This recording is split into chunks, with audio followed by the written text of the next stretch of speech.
Baik anak-anak, sebelum kita mulai diskusi, bisa dibuka dulu kameranya.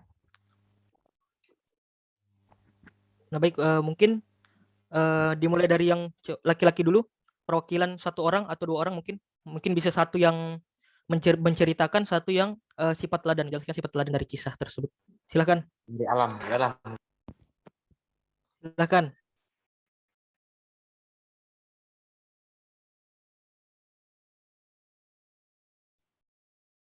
Atau Bapak tunjuk aja.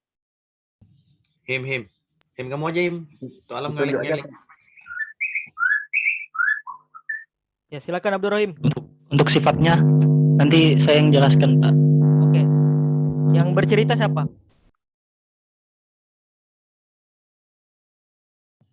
Si Abdurrahim, Pak. Ya baik, Abdurrahim silakan. Di unmute.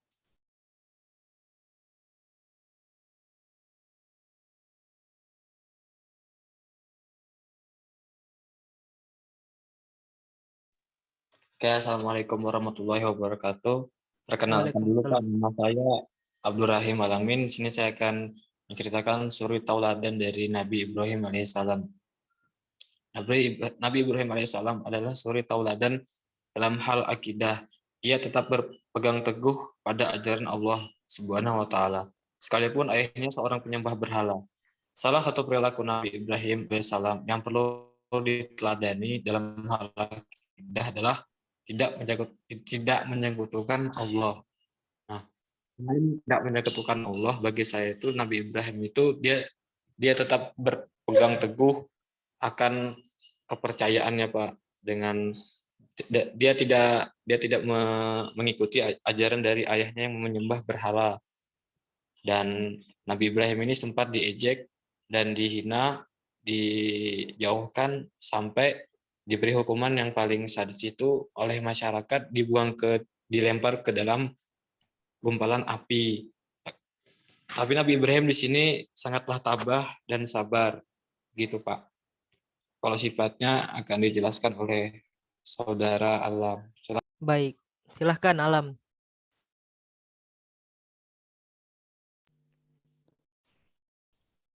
Baik, bismillahirrahmanirrahim. Di sini saya akan menjelaskan tentang sifat keteladanan dari Nabi Ibrahim alaihissalam. Nah, dalam menjalankan amar ma'ruf nahi mungkar, yang pertama yaitu saat mengajak kaumnya meninggalkan berhala dan meminta menyembah Allah Subhanahu wa taala. Nabi Ibrahim menyampaikan bahasa yang santun meskipun juga sang ayah tidak mau mengikutinya. Itu yang pertama. Nah, yang kedua yaitu kesabaran saat mendapat perintah menyembelih anak kesayangannya, yaitu Nabi Ismail.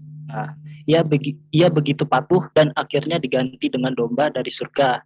Nah, yang ketiga keteladanannya yaitu saat dibakar oleh Raja Namrud. Nabi Ibrahim dengan kesabarannya mampu bertahan di tengah kobaran api dan api itu pun terasa dingin. Ya, mungkin cukup sekian dari saya, Pak. Baik. Terima kasih Alam dan Abdurrahim. Mungkin kita bisa beri tepuk tangan dulu buat mereka. Lanjut ke yang perempuan mungkin. Yang mau bercerita siapa dan yang mau menjelaskan kisah teladannya siapa? Sifat teladannya. Silahkan di unmute. Pak, saya Pak. Oke, baik. Silahkan Yuyun. Di sini kami dari kelompok perempuan. Kami di sini mengambil kisah dari Nabi Musa alaihissalam. Nah, di sini saya ingin menceritakan sedikit tentang Nabi Musa.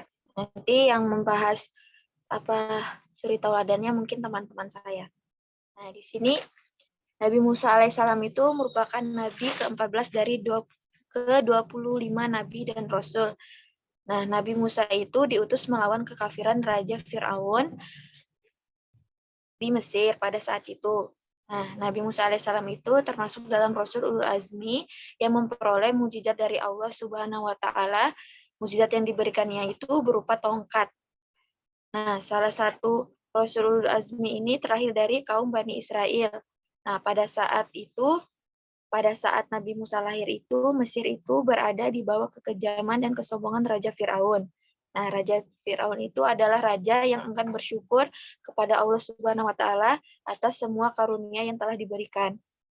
Nah, selanjutnya itu hingga pada suatu ketika ia memerintahkan untuk membunuh bayi laki-laki yang lahir dari kaum Bani Israel itu karena pada saat itu ada penyihir yang bermimpi bahwa kelak ada seorang anak laki-laki yang akan meruntuhkan kerajaannya tersebut.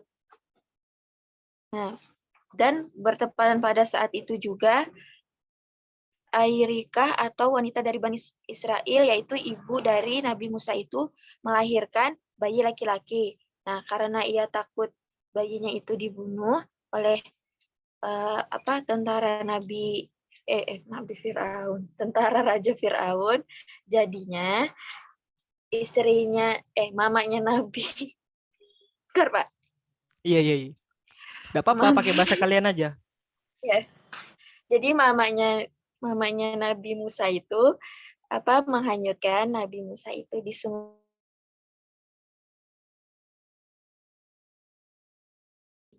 Yuyun. Di apa namanya? Oke. Kenapa, Pak? Nggak, tadi nge-lag. Silakan lanjut. Nah, pada saat Nabi sudah dibuang, ternyata yang menemukan Nabi itu istri dari Raja Fir'aun yang telah mendambakan lama seorang bayi, sehingga bayinya itu diasuh oleh oleh Raja Fir'aun. Nah, sehingga pada saat itu juga karena Nabi Musa itu kan masih kecil, jadi dia tuh masih butuh ASI, sehingga dicarilah kayak orang yang ingin menyusui gitu. Nah, terus karena Raja Fir'aun itu pengen anaknya mendapatkan ibu jadi dia kayak mengadakan sembara-sembara gitu. Nah, terdengar sampai ke telinga ibu dari Nabi Musa, sehingga ibu dari Nabi Musa sendiri itu yang menyusui Nabi Musa sendiri. Nah, terus kalau dari salah satu kisah Nabi Musa alaihissalam adalah itu melawan tukang sihir suruhan Raja Fir'aun. Pada suatu ketika Nabi Musa mendatangi Raja Fir'aun untuk mengajaknya menyembah Allah Subhanahu wa taala. Namun justru Fir'aun menyuruh tukang sihirnya untuk melawan Musa alaihissalam. Nah, penyihir lantas mengeluarkan ular-ular kecil. Tapi Nabi Musa itu tanpa getar sedikit pun Nabi Musa melempar tongkatnya dan seketika berubah menjadi ular besar. Ular besar dari tongkat Nabi Musa itu memangsa seluruh ular kecil buatan penyihir Fir'aun. Nah, pertandingan itu disaksikan oleh banyak orang hingga akhirnya membuat para tukang sihir tersimpuh kepadanya.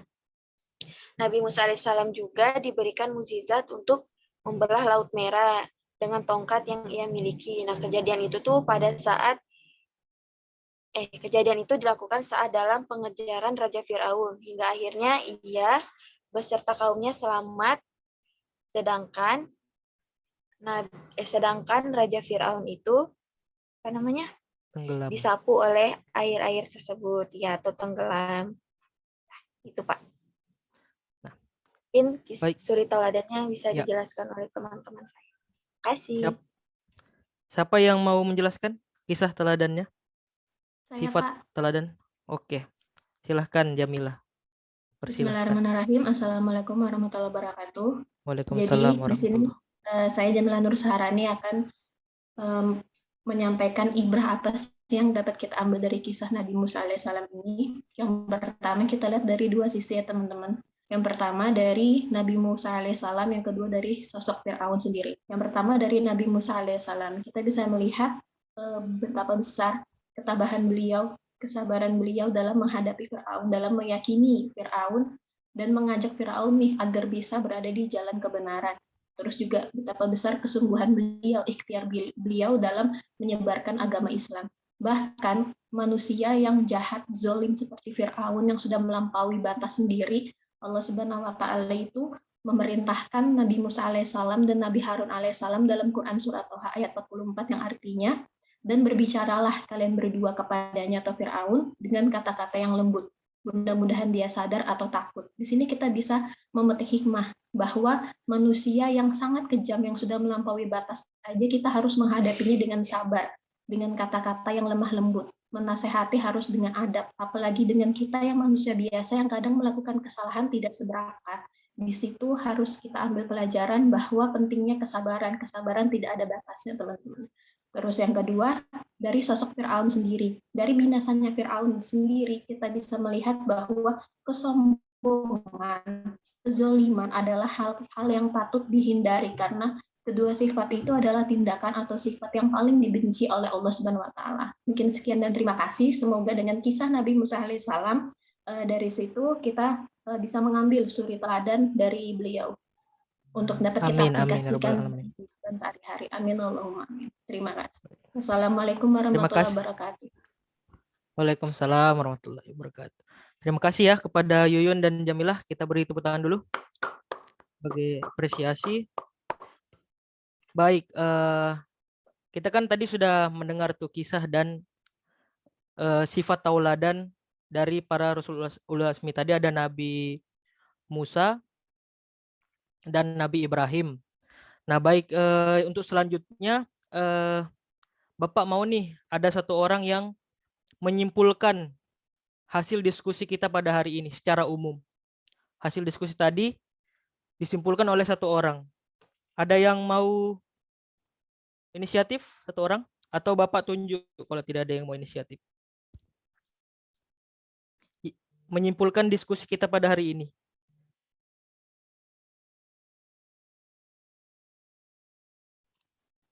Tunjuk aja. Oke, tunjuk. Karena Bapak tunjuk Nila deh. Coba disimpulkan diskusi kita pada hari ini.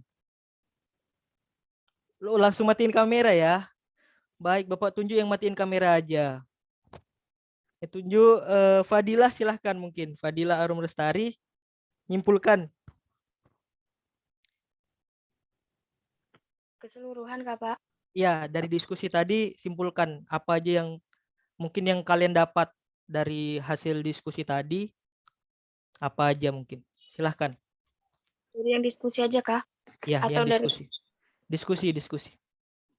Simpulan hasil diskusi kalian tadi.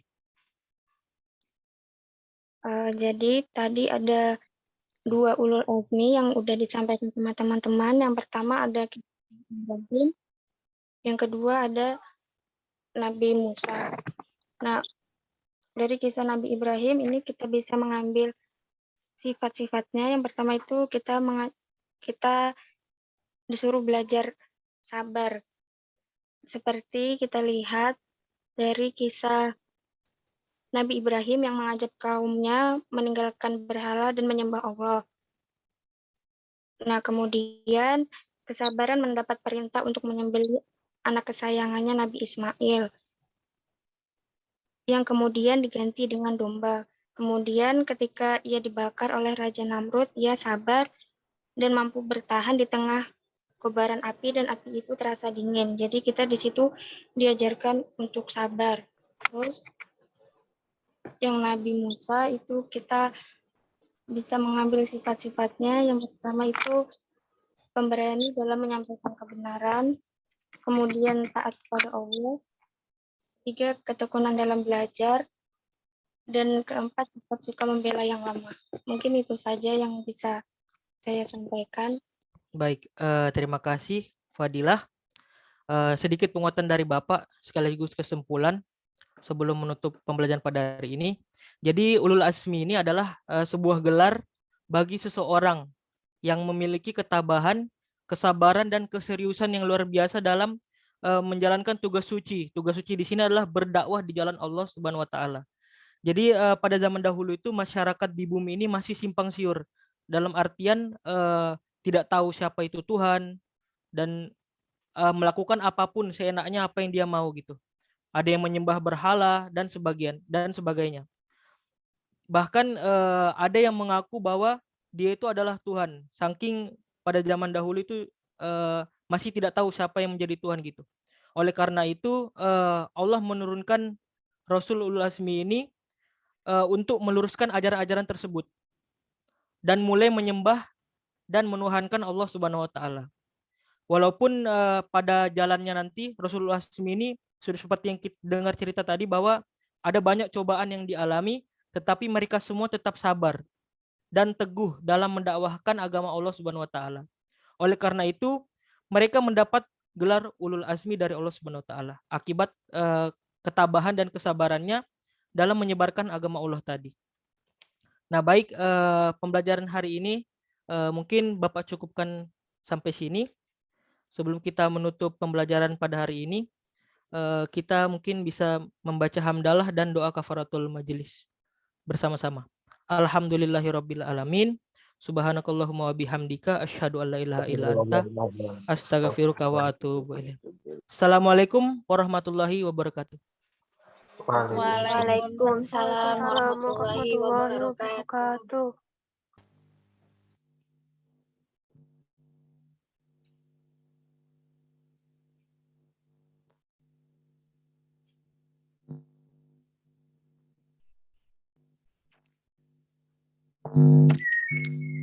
Baik, bismillahirrahmanirrahim. Assalamualaikum warahmatullahi wabarakatuh. Waalaikumsalam warahmatullahi wabarakatuh. Apa kabar semuanya anak-anak? Baik, Pak. Alhamdulillah, Pak. Alhamdulillah, baik semua ya. Sebelum kita memulai kegiatan pembelajaran, marilah kita bersama-sama membaca surah Al-Fatihah. Ala hadiyan niyati wa likulli sholihatin Al-Fatihah.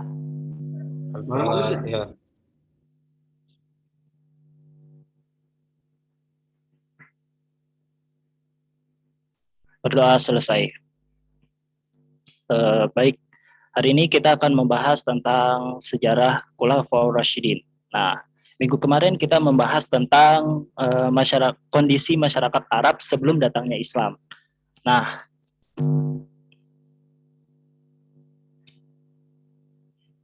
sebelum kita masuk pada materi Khulafaur Rasyidin, Bapak ingin bertanya dulu, apa sih yang dimaksud dengan khalifah itu? Ayo, ada yang tahu, anak-anak? Apa, Pak? Kepemimpinan, Apa yang dimaksud dengan khalifah itu? Pemimpin, Pak. Pemimpin, Pak. Pemimpin seperti apa? Pemimpin setelah Nabi Muhammad meninggal, Pak. Ya, tuh. Jadi khalifah adalah jabatan tertinggi dalam Islam pasca Rasulullah SAW wafat. Nah, jadi segala kepemimpinan atau kepemerintahan sebelum Nabi SAW wafat itu, segala itu semuanya ditanggung oleh yang namanya Nabi SAW. Namun setelah Rasulullah SAW wafat, nah jabatan kepemimpinan itu digantikan oleh Khulafaur Rasyidin. Nah, secara kebahasaan Khulafaur Rasyidin ini berarti para khalifah yang mendapat petunjuk. Maksudnya yaitu khalifah ini dipilih secara musyawarah oleh umat Islam. Nah, jadi khalifah ini dipilih oleh umat Islam melalui musyawarah. Nah, jadi musyawarah yang dilakukan itu berbeda-beda. Nah, nanti kita akan bahas tentang musyawarah ini. Nah, penjelasan tentang Khulafaur Rasyidin ini juga dapat ditemukan dalam firman Allah Subhanahu wa taala Quran surah Taubah ayat 100 yang berbunyi A'udzubillahi minasyaitonirrajim. Bismillahirrahmanirrahim. Was-sabiqunal awwaluna minal muhajirin wal ansar walladzina tabauhum bi ihsanin radhiyallahu anhum wa radu an wa a'adalahum jannatin tajri min tahtihal anharu khalidina fiha abada dzalikal fawzul azim, yang artinya dan orang-orang yang terdahulu lagi yang pertama-tama masuk Islam di antara orang-orang muhajirin dan ansor dan orang-orang yang mengikuti mereka dengan baik. Allah ridho kepada mereka dan mereka pun ridho kepada Allah. Allah menyediakan bagi mereka taman-taman surga yang mengalir di bawahnya sungai-sungai. Mereka kekal di dalamnya selama-lamanya. Itulah kemenangan yang agung. Quran Surah At-Taubah ayat 100. Jadi maksudnya yaitu orang-orang yang sahabat Nabi yang termasuk dalam Khulafaur Rasyidin ini, mereka ini diberikan jaminan surga oleh Allah Subhanahu wa taala. Nah, kemudian kita masuk pada tugas khalifah. Nah, tugas khalifah itu ada 3. Nah, yang pertama yaitu sebagai kepala negara. Nah, maksudnya yaitu jadi kalau di dulu itu kepala negaranya di Madinah, di kota Madinah. Nah, yang kedua yaitu panglima pasukan perang. Nah, jadi yang memimpin perluasan wilayah itu adalah khalifah sendiri. Gitu. Nah, yang ketiga yaitu tugas pokok menyampaikan khutbah dan imam sholat Jumat di Masjid Nabawi. Jadi dulu di zaman Khulafaur Rasyidin, di zaman dulu itu yang memimpin khutbah dan imam sholat di masjid itu haruslah khalifah itu sendiri. Nah, selanjutnya yaitu masa kepemimpinan Khulafaur Rasyidin. Nah, Khulafaur Rasyidin itu ada 4. Yang pertama yaitu Khalifah Abu Bakar As-Siddiq, yang kedua ada Khalifah Umar bin Khattab, yang ketiga ada Khalifah Utsman bin Affan, dan yang keempat adalah Khalifah Ali bin Abu Thalib. Nah, yang pertama yaitu Khalifah Abu Bakar As-Siddiq. Nah, memimpin 11 sampai 13 Hijriah. 632 sampai 634 Masehi, yaitu memimpin selama 2 tahun ya. Nah, yang kedua yaitu Khalifah Umar bin Khattab. Nah, 13 sampai 23 Hijriah, 634 sampai 644 Masehi. Dan yang ketiga yaitu Khalifah Utsman bin Affan memimpin selama 23 sampai 35 Hijriah, 644 sampai 656 Masehi. Nah, yang keempat yaitu Khalifah Ali bin Abu Thalib memimpin tahun 35 sampai 40 Hijriah, 656 sampai 661 Masehi. Nah, selanjutnya kita masuk pada biografi Abu Bakar As-Siddiq. Nah, sebelum Abu Bakar As-Siddiq masuk Islam, beliau memiliki nama lengkap yaitu Abdullah bin Abi Quhaifah atau yang disebut dengan Abul Ka'bah. Nah, setelah masuk Islam, beliau Nabi mengganti namanya dengan yaitu Abdullah Abu Bakar atau yang dikenal dengan Abu Bakar. Lahir tahun 572 di Mekah, 2 tahun setelah Rasulullah SAW lahir. Jadi Abu Bakar ini itu umurnya selisih 2 tahun selisih 2 tahun setelah Rasulullah SAW lahir gitu. Termasuk kelompok orang yang pertama masuk Islam. Jadi maksudnya yaitu Abu Bakar ini yaitu orang yang pertama kali mengimani kenabian dan Rasulullah Nabi Shallallahu Alaihi Wasallam. Nah, berkat beliau juga beliau juga mengislamkan beberapa sahabat seperti Utsman bin Affan, Abdurrahman bin Auf, Talha bin Ubaidillah, Sa'ad bin Abi Waqqas, Zubair bin Awam, dan Ubaidillah bin Jarrah. Beliau juga diberi gelar oleh Nabi Shallallahu Alaihi Wasallam dengan As-Siddiq, yang artinya yaitu karena dia membenarkan Isra Mi'raj, yaitu karena Abu Bakar ini adalah orang yang menemani dan mendampingi Rasulullah SAW saat melakukan perjalanan dari Masjidil Haram ke Masjidil Aqsa. Nah, selanjutnya yaitu biografi Umar bin Khattab.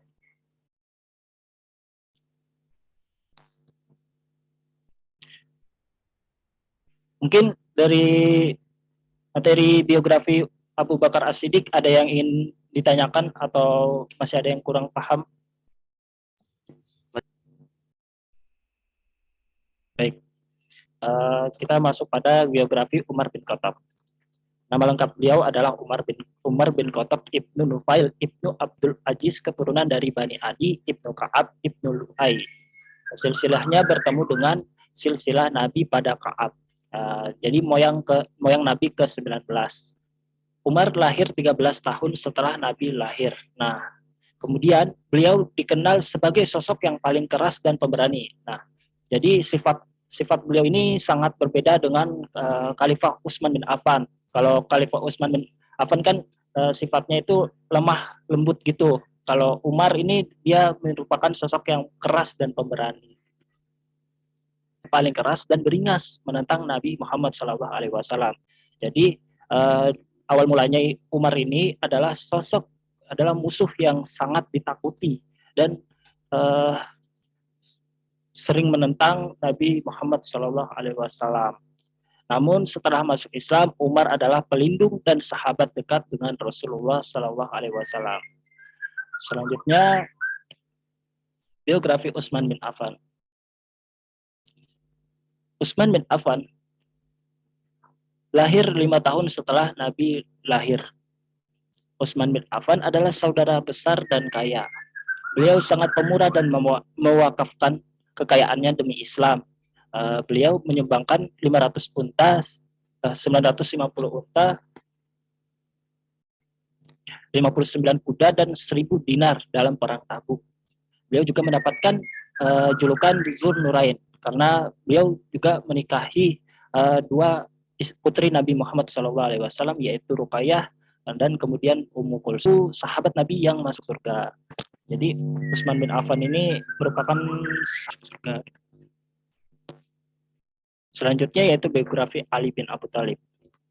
Ali bin Abu Thalib lahir 10 tahun sebelum Nabi Muhammad diutus jadi nabi. Beliau mempunyai 3 hubungan sekaligus dengan Nabi, yaitu sebagai saudara sepupu, saudara angkat, dan juga menantu. Beliau juga dijuluki bab al-ilmu atau pintunya ilmu karena penguasaan ilmu pengetahuan dan banyak meriwayatkan hadis. Jadi Ali ini dikenal sebagai orang yang banyak mengetahui atau menguasai ilmu pengetahuan dan juga hadis. Mendapat gelar Asyadullah atau singa Allah karena keberanian, ketangguhan, kepiawaian dalam berperang.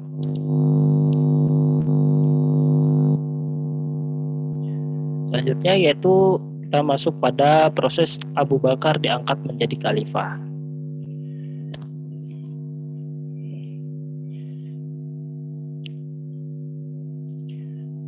Setelah Nabi Shallallahu Alaihi Wasallam wafat, kaum Ansar dan Muhajirin bermusyawarah di Saqifah Bani Sa'adah untuk memilih pergantian Nabi sebagai khalifah, pengganti Nabi sebagai khalifah. Jadi kaum Ansar dan kaum Muhajirin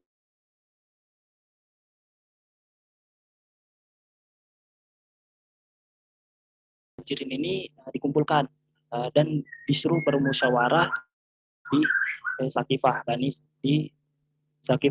Sa'adah.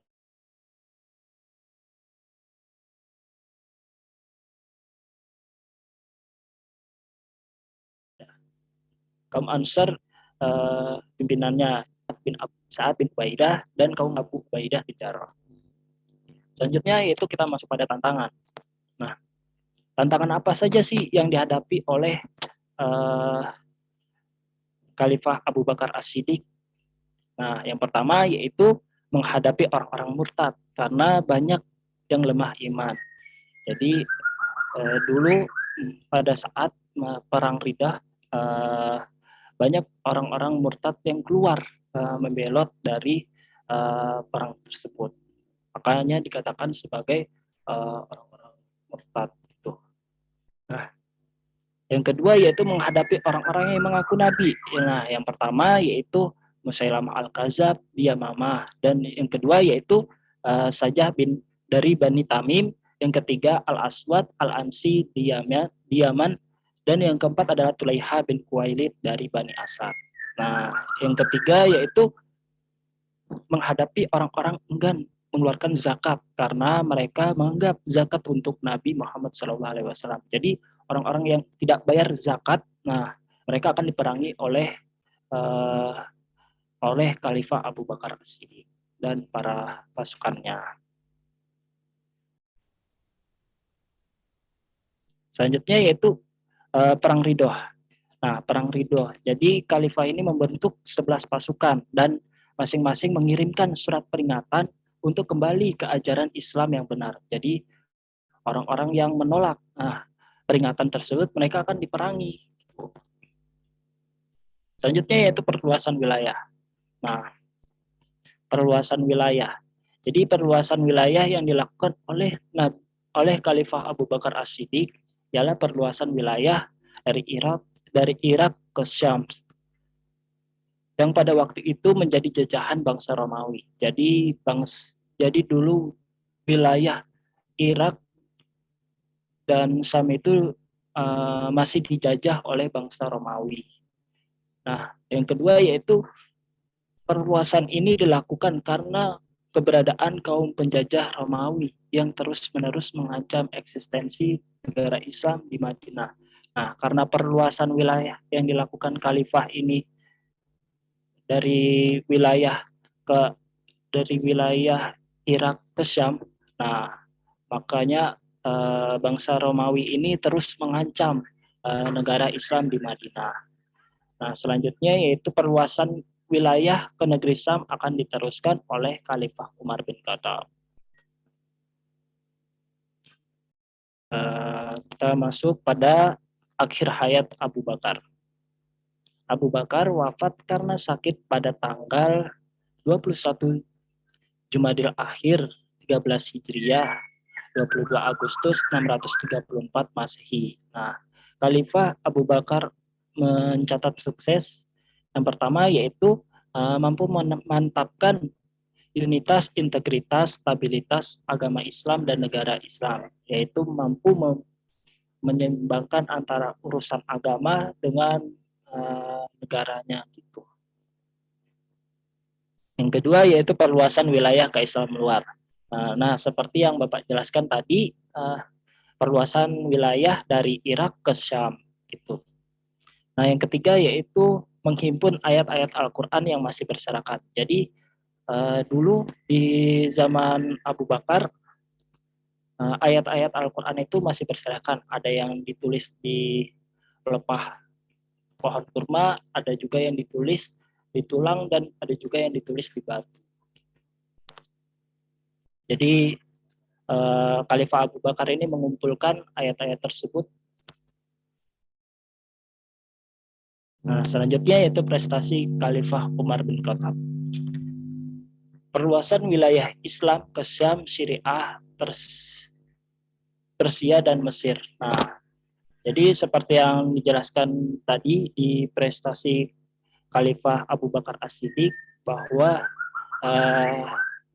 Khalifah Umar bin Khattab ini meneruskan perluasan wilayah dari Syam, Persia, dan Mesir. Nah, yang kedua yaitu membagi kekuasaan legislatif dan eksekutif. Jadi di zaman Khulafaur Rasyidin Khalifah Umar bin Khattab ini membagi dua lembaga, yaitu lembaga legislatif dan juga eksekutif. Ketiga yaitu mendirikan Baitul Mal sebagai kas keuangan negara. Jadi untuk masalah keuangan negara itu semuanya ditaruh di Baitul Mal. Mencetak mata uang sendiri, membentuk satuan keamanan untuk melindungi dan menjaga batas negara, mengatur perjalanan pos agar lancar dan tidak terjadi keterlambatan, dan menetapkan penggunaan penanggalan kalender Hijriah. Maksudnya yaitu jadi